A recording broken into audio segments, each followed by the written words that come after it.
UP सरकार में गन्ना मंत्री सुरेश राणा, आयुष मंत्री धर्म सिंह सैनी और आपदा मंत्री विजय कश्यप तीनों मंत्री हरिद्वार पहुंचे। चमोली आपदा के विषय में प्रेस वार्ता का जानकारी साझा की। वहीं आपदा में यूपी के 2 लोगों के शव भी बरामद हुए। 24 लोगों की सकुशल घर वापसी हुई। वहीं हरिद्वार में भीमगौड़ा बैराज के पास यूपी सिंचाई विभाग के गेस्ट हाउस को आपदा कंट्रोल रूम बनाया गया। आपदा से संबंधित सभी जानकारी देने के लिए कंट्रोल रूम ये बनाया गया है। तो यूपी सरकार के 3 मंत्री हरिद्वार पहुंचे। कल ही ये यूपी से रवाना हो चुके थे और अब तीनों मंत्री हरिद्वार पहुंचे, जहां चमोली आपदा के बारे में उन्होंने प्रेस वार्ता कर जानकारी साझा की।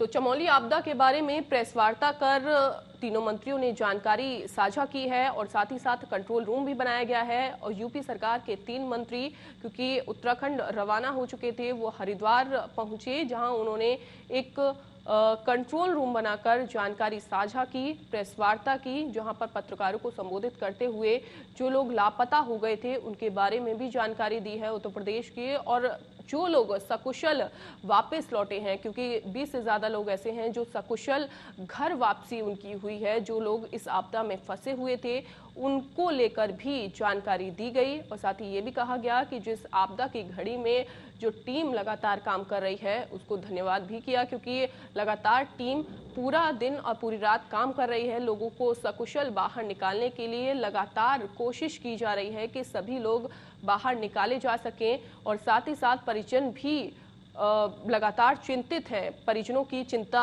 लगातार बढ़ती जा रही है, क्योंकि कई ऐसे लोग हैं जो अभी भी लापता हैं उत्तर प्रदेश के। तो यूपी सरकार के 3 मंत्री तो फिलहाल हरिद्वार पहुंचे, जहां उन्होंने चमोली आपदा के बारे में पत्रकारों को संबोधित करते हुए प्रेस वार्ता की और लोगों को जानकारी साझा की।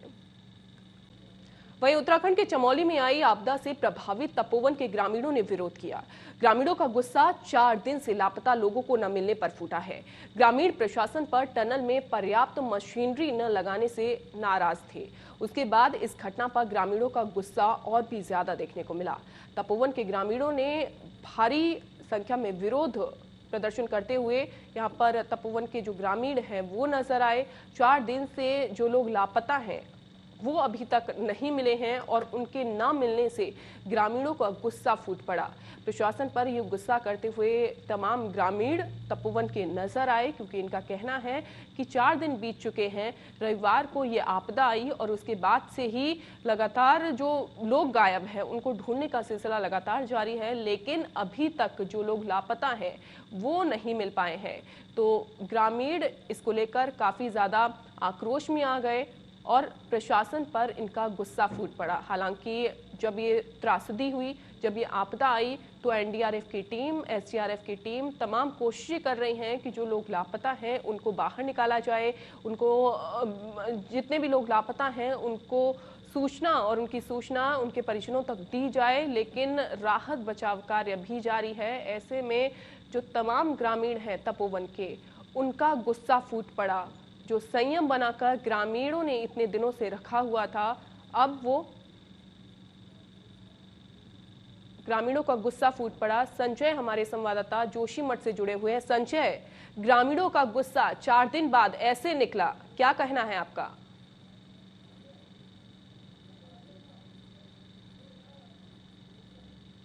संजय, आवाज मिल पा रही है? इसके बाद से ग्रामीणों में काफी रोष है, क्योंकि उसका कारण ये है कि जो टनल के अंदर 35 से 40 लोग फंसे हुए हैं उनका अभी तक रेस्क्यू नहीं हो पाया। भारी मलबा आया है, सेना लगातार वहां पे जो है मलबा हटा रही है, लेकिन परिजनों का कहना है कि इसको अगर जल्दी से जल्दी साफ नहीं किया जाता है तो जो अंदर फंसे हुए हैं तो उनकी जान को खतरा हो सकता है। जी, जाहिर सी बात है, क्योंकि लगातार एसडीआरएफ की टीम, एनडीआरएफ की टीम राहत बचाव कार्य में जारी राहत बचाव कार्य कर रही हैं। दिन और रात राहत बचाव कार्य चल रहा है, लेकिन ऐसे में ग्रामीणों का गुस्सा फूटना भी लाजमी है, क्योंकि उनको कहना है कि कई दिन हो गए हैं और अभी तक उनको निकाला बाहर नहीं गया है। तो क्या कहना है प्रशासन की ओर से, क्या कुछ कहा गया इन ग्रामीणों को?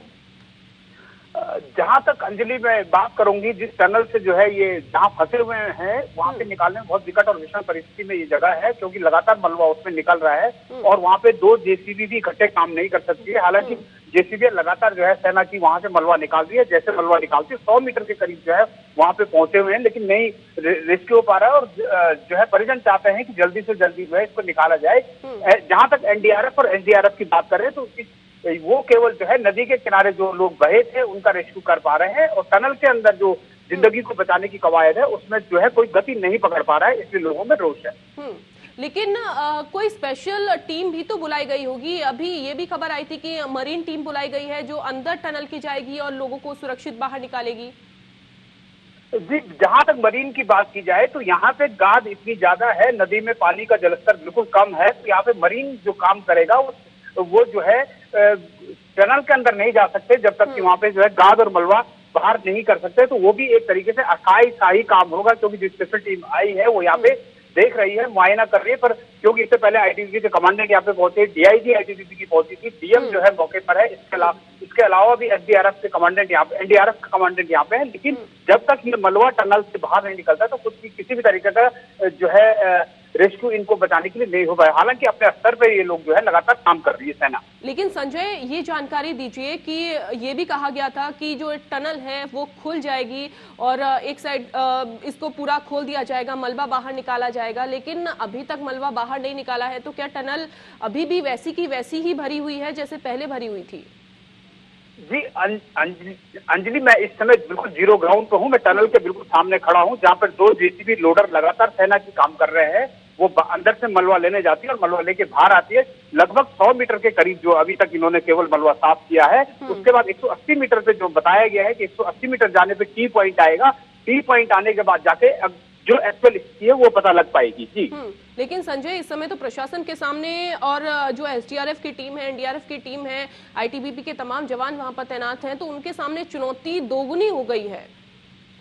निश्चित तौर पे जिस तरीके से पहले दिन जो है 15 लोगों को बचाया गया था आईटीबीपी के, उसके बाद लग रहा था कि इस टनल को भी बहुत जल्दी से उसमें भी रेस्क्यू ऑपरेशन होगा और उसके बाद ये ठीक हो जाएगा। लेकिन अभी ऐसा लग नहीं रहा है, क्योंकि जो है टनल में जब टी पॉइंट तक भी ये पहुंचेंगे तो वहां पे, हालांकि अभी जो सूचना मिली है वो ये है कि जो है यहाँ पे जो है ड्रिल मशीन से छेद करके उसको आगे बढ़ाने की कवायद जो है अब जो सेना के जवान है, जो इंजीनियर कोर है यहाँ पे, वो यहाँ पे डटी हुई है, वो करने की कोशिश करेगी। क्या ये जानकारी मिल पा रही है संजय कि जितने लोग टनल में फंसे हुए हैं वो सुरक्षित हैं? अभी तक इसके बारे में कोई आकलन नहीं है, क्योंकि जो है टनल बिल्कुल पैक पड़ी है, तो अंदर कितनी ऑक्सीजन इनको मिल रही है या पानी कितना इनके पास था या होगा, तो ये अभी तक कुछ कहना मुश्किल है इस बारे में। जी, ग्रामीणों की क्या कुछ मांगे हैं? ग्रामीण क्या कुछ कह रहे हैं? ग्रामीण जहां तक है, लोगों के परिजन जो है डिस्प्लेस है, कई लोग मिल रहे हैं, डेड बॉडियां निकाली नहीं जा पा रही है, भारी मलबे में है, तो लोग एक तरीके से असहाय हैं इस दैवीय और प्राकृतिक आपदा से। हालांकि जो है जो संपर्क कटे हुए गांव है, दूर के जो पुल ब्रिजेस टूट गए थे, वहां पे आईटीबीपी एनडीआरएफ के लोग जो है राशन रसद पहुंचा रहे हैं। लेकिन इसमें जो सबसे जो फोकस है सरकार का, वो इन 35 से 40 लोगों को किसी तरीके से रेस्क्यू करे, इसके लिए जो है जी तोड़ कोशिश कर रहे हैं। जी संजय, अगर बात की जाए जो टनल में लोग फंसे हुए हैं उनसे संपर्क साधने की, तो क्या वो भी कोशिश की जा रही है कि अगर कोई वहां पर लोग हैं और वो अगर सुरक्षित हैं तो उनको संपर्क कैसे साधा जाए, उन तक जरूरी सामान कैसे पहुंचाए, इसके बारे में कुछ जानकारी? जी, टनल में जब तक टनल के अंदर जो है किसी तरीके से होल हो करके वहां तक जो नहीं पहुंचे, नेटवर्क की भी वहां पे प्रॉब्लम हो सकती है। तो इससे नहीं लगता मुझे कि जब तक संपर्क नहीं साधा गया तो कुछ भी कहा नहीं जा सकता कि किस तरीके से वहां से पहले तो कोशिश होगी कि ऑक्सीजन वहां पहुंचा जाए, जो अभी तक नहीं हो पाया, पहली बात। दूसरा यह है कि टनल में जैसे जैसे मलबा निकालते हैं, मलबा और बढ़ जाता है, तो सेना भी जो है उसी मलबे को क्लियर करने की कोशिश कर रही है, और एनडीआरएफ के जवान, आईटीबीपी के जवान वहां पे खड़े हैं। जी संजय, जो टनल में लोग फंसे हुए हैं उनमें क्या वो संख्या जो है वो आगे बढ़ सकती है? अगर जांच की जाए या फिर और ज्यादा इसमें ध्यान दिया जाए तो क्या लगता है कि जो टनल में लोग फंसे हुए हैं उनकी संख्या बढ़ सकती है? जी, जहां तक एनटीपीसी का सवाल है, उसने कहा है कि इसमें 35 से 40 के अनुमान, इतवार का दिन था तो 35 से 40 आदमी जो है टनल के अंदर थे। हम किसी के परिजन से भी मिले थे तो उनका कहना था कि लास्ट जो है 6 तारीख को हमारी बात हुई थी और 7 तारीख को टनल में चले गए। तो टनल में सिग्नल कम रहता है, तो इस वजह से जो है बातें नहीं हो पाई थी। लेकिन उम्मीद कर रहे हैं कि भगवान की कृपा से सब कुछ ठीक होगा अगर ये जल्दी से जल्दी, जितने जल्दी इसको, इस मलबे को खाली किया जाता है या वहाँ पे ऑक्सीजन लेवल या रसद खाद्य सामग्री पहुंचाने की कोशिश सेना करती है, तो निश्चित तौर पर हम एक जो है शुभ समाचार सुन सकते हैं। जी बिल्कुल संजय, कोशिश यही की जा रही है क्योंकि प्रशासन भी लगातार यही कोशिश कर रहा है कि जो टनल में लोग फंसे हुए हैं वो सुरक्षित उनको बाहर निकाला जाए। और जो प्रशासनिक अधिकारी हैं उनका ग्रामीणों से क्या कुछ कहना है, किस तरीके से समझाते हुए नजर आ रहे हैं? ग्रामीण जो है अपने परिजनों को जिन्होंने खोए हैं वो लोग तो परेशान हैं। इसके अलावा जो है सरकार उनको आश्वासन दे रही है किसी तरीके से ढाढ़स बनाने का। डीएम मौके पे है। इसके अलावा जो है राजनीतिक पार्टियों से भी सब लोग यहाँ पे पहुंच रहे हैं। तो सेना ने भंडारे लगाए हैं। इसके अलावा एनजीओ भी लोगों के लिए खाने की, क्योंकि अन्य राज्यों से लोग भी यहाँ पे काम कर रहे थे तो उनके परिजन भी यहाँ पे, तो उनको रहने की, खाने की, ये सारी व्यवस्थाएं करके ढाढ़स बना रहे हैं। जी बहुत बहुत शुक्रिया संजय इस तमाम जानकारी के लिए। वहीं तहसील त्यूड़ी में मुख्यमंत्री त्रिवेंद्र सिंह रावत ने नए बने हुए महाविद्यालय भवन 711 करोड़ 21 लाख और राष्ट्रीय उच्च स्तर शिक्षा अभियान रूसा परियोजना के अंदर कंप्यूटर प्रयोगशाला लागत 201 लाख 99,000 की महत्वपूर्ण योजना का लोकार्पण किया।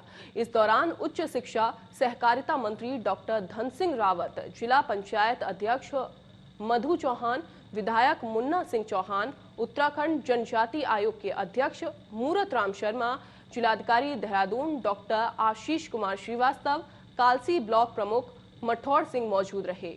इसी के साथ सीएम रावत ने किया महत्वपूर्ण योजना का लोकार्पण और इस मौके पर उत्तराखंड सरकार के कई मंत्री, कई नेता मौजूद रहे।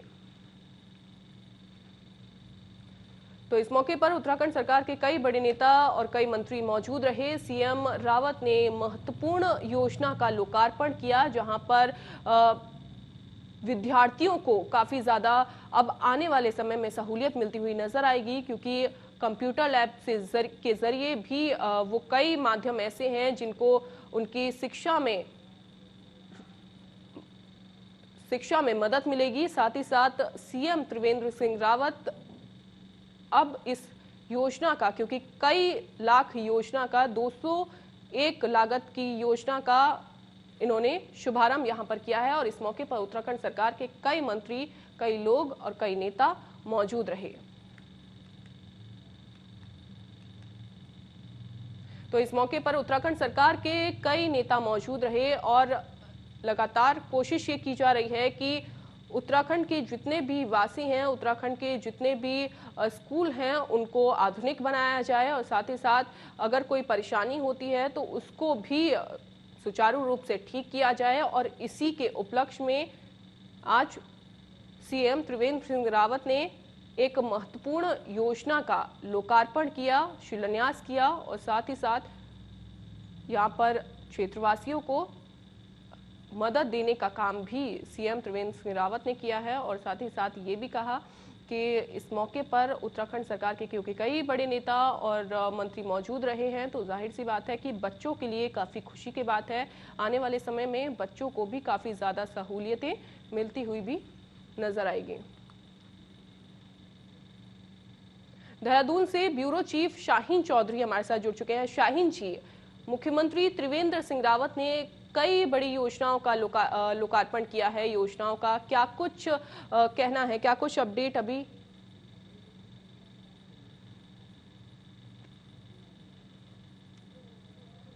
9:30 बजे यहाँ से निकले थे और सड़क मार्ग से वो हनोल पहुंचे। महासू देवता के मंदिर में उन्होंने माथा भी टेका, पूजा अर्चना भी की है और देश प्रदेश के लिए खुशहाली की कामना भी आई है। और इस दौरान जो जोशीमठ में आपदा आई थी उसको लेकर भी जो मृत लोग हुए उनकी आत्मा को शांति और लापता लोगों के सकुशल मिलने की प्रार्थना भी उनके द्वारा इस पर की गई है। इसके साथ ही मुख्यमंत्री हिमाचल प्रदेश से लगे त्यूनी के लिए भी प्रस्थान उन्होंने किया है। वहां पर विभिन्न योजनाओं का शिलान्यास भी उनके द्वारा किया गया। स्थानीय विधायक मुन्ना सिंह चौहान जो विकास नगर से विधायक है, वो भी इस दौरान जो है उनके साथ जो है रहे और साथ ही सहकारिता मंत्री धन सिंह रावत भी उनके साथ इस पूरे कार्यक्रम में रहे। त्यूनी में उन्होंने एक तहसील भवन का निर्माण करने की बात कही। उसके साथ ही मुख्यमंत्री ने एक राष्ट्रीय उच्च स्तर के शिक्षा विद्यालय की स्थापना की बात की।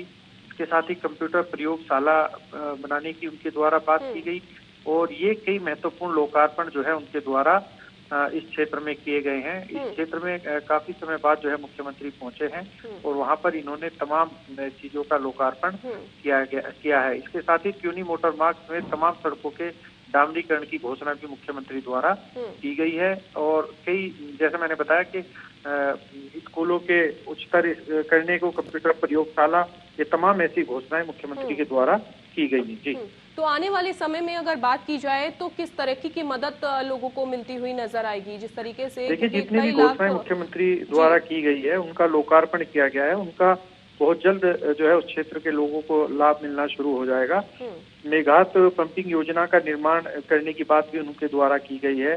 मिनुस मोटर मार्ग के निर्माण की बात भी उनके द्वारा की गई है और शेरपुड़िया महाराज के मंदिर के सौंदर्य करने की बात भी उनके द्वारा की गई है। तो कई घोषणाएं जो है उस क्षेत्र के लिए आज मुख्यमंत्री द्वारा की गई। लगभग 130 जो है के आसपास के ये कार्य ऐसे हैं जिनके द्वारा जो है घोषणा की गई है और बहुत जल्द ये घोषणाएं पूरी होंगी और इन पर काम शुरू हो जाएगा और उस क्षेत्र के लोगों के लिए जो है इनका जो है लाभ मिलना शुरू हो जाएगा और ये योजनाएं बहुत जल्द धरातल पर दिखने लगेंगी। जी शाहीन जी, बहुत बहुत शुक्रिया हमारे साथ बातचीत करने के लिए। तो लोकार्पण जिस तरीके से सीएम त्रिवेंद्र सिंह रावत ने किया, तो बहुत जल्द ही इसका असर भी धरातल पर देखने को मिलेगा और क्षेत्रवासियों को काफी ज्यादा मदद भी मिलती हुई नजर आएगी। वहीं मुख्यमंत्री त्रिवेंद्र सिंह रावत ने सचिवालय में एकीकृत भर्ती पोर्टल का शुभारंभ किया। इस पोर्टल के माध्यम से राज्य में रोजगार सृजित होने से लेकर रोजगार प्रकाशन होने की पूरी प्रक्रिया को कंप्यूटर के जरिए बताया गया है। इस पोर्टल से विभाग के साथ साथ बेरोजगार युवाओं को भी रोजगार के मौके मिलेंगे। इस पोर्टल के अंदर अभ्यर्थी को खुद को पंजीकृत करवाना होगा और सरकारी क्षेत्र में किसी भी भर्ती की जानकारी उनको SMS के जरिए दी जाएगी। इस पोर्टल के जरिए कई विभागों, लोक सेवा आयोग, उत्तराखंड अधीनस्थ सेवा चयन आयोग और उत्तराखंड मेडिकल बोर्ड को जोड़ा गया है। तो सीएम रावत ने सचिवालय में भर्ती पोर्टल का शुभारंभ किया और बेरोजगारों को सही तरीके से जानकारी मिल सके, आने वाले समय में जो रोजगार के अवसर होंगे वो उनके लिए मोबाइल पर SMS के जरिए उपलब्ध हो सकेंगे। तो एक पोर्टल का शुभारंभ किया गया और अवसर यहां पर बेरोजगारों को देने की कोशिश एक बार फिर से सरकार की ओर से की गई है, क्योंकि राज्य सरकारें लगातार कोशिश कर रही हैं। सीएम त्रिवेंद्र सिंह रावत ने भी ये कोशिश की है कि एक भर्ती पोर्टल, सचिवालय में भर्ती पोर्टल का शुभारंभ किया और उस पोर्टल के जरिए बेरोजगारों को रोजगार के अवसर मिलेंगे और साथ ही साथ जिनको सही समय पर सूचना नहीं मिल पाती थी या कई बार फॉर्म निकलते थे, तो फॉर्म भरने की जो लास्ट डेट होती है उसके बारे में सही तरीके से सूचना नहीं मिल पाती थी, तो अब SMS के जरिए, क्योंकि सबसे पहले अभ्यर्थी को पंजीकृत करना होगा उस पोर्टल पर जाकर और उसके बाद से ही नंबर पर SMS के जरिए वो सूचना अभ्यर्थी को मिल जाएगी।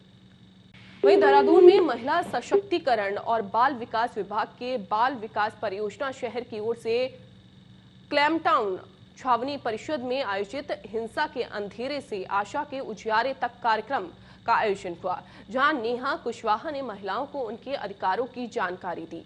उन्होंने बताया कि सिर्फ हाथ उठाना ही हिंसा नहीं, बल्कि अन्य प्रकार की हिंसा भी आपके साथ हो सकती है। हालांकि इसके लिए प्राधिकरण की ओर से काउंसलिंग की जाती है, फिर भी मामला नहीं सुलझने पर फ्री वकील भी महिलाओं को दिए जाते हैं। उन्होंने शॉर्ट फिल्म के माध्यम से बालिकाओं को समझाया। शक्ति केंद्र की टीम की ओर से विभागीय योजनाओं की जानकारी भी दी गई। वहीं हिंसा के अंधेरे से आशा के उजियारे तक कार्यक्रम का आयोजन किया गया और महिलाओं को अधिकारों की जानकारी दी गई और साथ ही साथ ये भी बताया गया कि हाथ उठाना ही हिंसा नहीं है। अगर कोई और भी आपके साथ दुष्व्यवहार होता है तो वो भी हिंसा की कैटेगरी में आता है। महिलाओं को अपने अधिकारों का पता होना चाहिए और महिलाओं को जानकारी दी गई। जितनी ज़्यादा ज़रूरत थी महिलाओं को और जागरूक करने की, वो जागरूकता महिलाओं में फैलाई गई। शॉर्ट फिल्म के जरिए महिलाओं को जागरूक किया गया।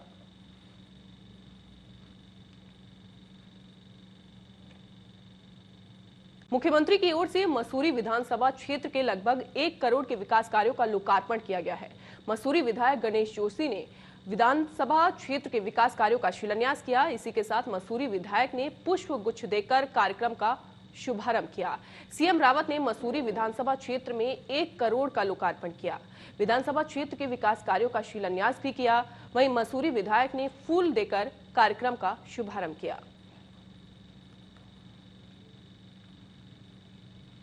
तो विधानसभा क्षेत्र के विकास कार्यों का शिलान्यास किया गया। साथ ही साथ सीएम रावत ने 1 करोड़ के विकास कार्यों का लोकार्पण किया है।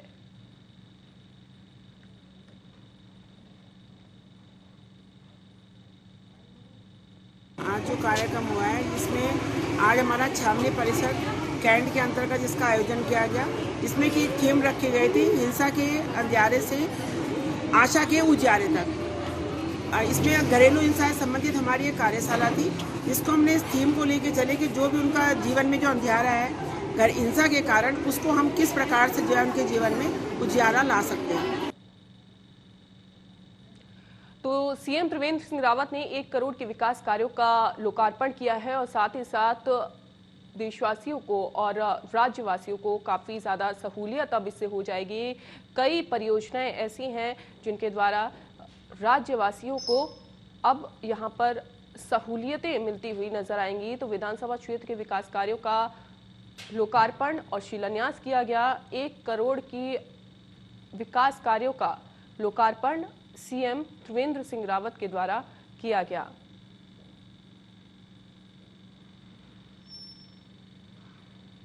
तो विधानसभा क्षेत्र के विकास कार्यों का शिलान्यास किया। इसी के साथ सीएम रावत ने 1 करोड़ की विकास कार्यों का भी लोकार्पण किया गया, जिससे राज्यवासियों को आगे आने वाले समय में काफ़ी सहूलियत भी मिलती हुई नजर आएंगी। विधानसभा क्षेत्र के विकास कार्यों के जरिए अगर इसमें कई सारी परियोजनाएं अगर इसमें होती हैं और कई सारी परियोजनाएं ऐसी होंगी जिनमें काफ़ी ज़्यादा सहूलियत लोगों को मिलती हुई नजर आएंगी। और इसी के साथ विधानसभा क्षेत्र के तमाम ऐसी परियोजनाएं हैं इस क्षेत्र में जहां पर क्षेत्रवासियों को काफ़ी ज़्यादा अब तक जितनी भी परेशानियां होती थी वो इस परियोजनाओं के जरिए शायद नहीं होंगी। और क्योंकि खुद सीएम रावत ने 1 करोड़ के विकास कार्यों का जो विकास होना है, जो अब तक विकास नहीं हो पाया क्षेत्र में, उन विकास के कार्यों का लोकार्पण किया गया है और साथ ही साथ शिलान्यास कई परियोजनाओं का किया गया है। तो दीप प्रज्वलित कर इस कार्यक्रम का शुभारंभ किया गया। फूल देकर और पुष्प देकर इस कार्यक्रम का शुभारंभ किया गया। वहीं उत्तराखंड के चमोली में आई आपदा में उत्तराखंड और उत्तर प्रदेश के अभी भी कई मजदूर लापता बताए जा रहे हैं। आपदा से जुड़ी जानकारी के लिए हरिद्वार के भीमगौड़ा बैराज स्थित यूपी सिंचाई विभाग के गेस्ट हाउस को आपदा कंट्रोल रूम बना दिया गया है।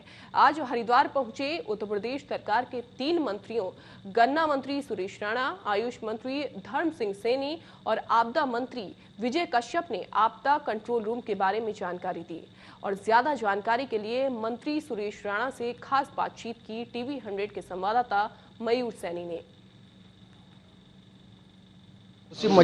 चमोली के जोशी मठ में जिस तरह से आपदा आई, उसके बाद यूपी के कई लोग इसमें लापता बताए जा रहे हैं। मेरे साथ इसमें उत्तर प्रदेश सरकार में 3 जो है मंत्री यहाँ पर जो है आपदा कंट्रोल रूम यूपी सरकार द्वारा बनाया गया। आइए तीनों मंत्रियों से बात करते हैं। सर, किस तरीके से यूपी के जो लोग हैं वो गायब हैं? नहीं, ये कंट्रोल रूम इसी काम के लिए बनाया गया है कि कंट्रोल रूम पे सारी सूचना प्राप्त करना। माननीय मुख्यमंत्री योगी आदित्यनाथ जी ने बहुत संवेदनशीलता के साथ पहली मिनट से इस पूरी त्रासदी पर उन्होंने नज़र रखी है और माननीय मुख्यमंत्री उत्तराखंड के साथ भी हम लोगों ने भेंट की है और जो लोग लापता हैं उनके बारे में विस्तार से चर्चा की है।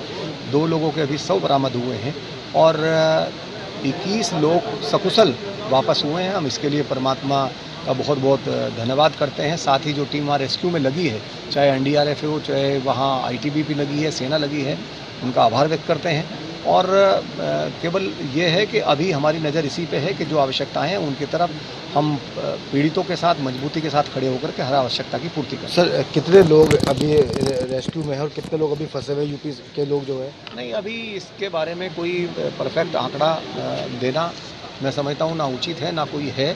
केवल ये है कि 2 लोगों के शव बरामद हुए और 21 लोगों के सकुशल वापसी। सर, आपने बताया कि योगी आदित्यनाथ जी मुख्यमंत्री जो पर्पल आपसे जानकारी ले रहे हैं, तो क्या जो मृतक हैं कितने मृतक और क्या मुआवजे की अभी हम लोग ही जिले में आंकड़े ले रहे हैं। लगातार पहली मिनट से हम लोग आंकड़े ले रहे हैं कि जिले से जो लोग आए हैं वो किसके साथ आए हैं, किस काम के लिए आए हैं, उनकी संख्या कितनी, हम लोग भी लगातार आंकड़ा जुटाने में लगे। ठीक, ये थे मेरे साथ यूपी के कैबिनेट मंत्री सुरेश राणा जी, जिनका साफ तौर से कहना है कि जो सदमी के उनको ढूंढने के लिए सरकार पूरा प्रयास कर रही है।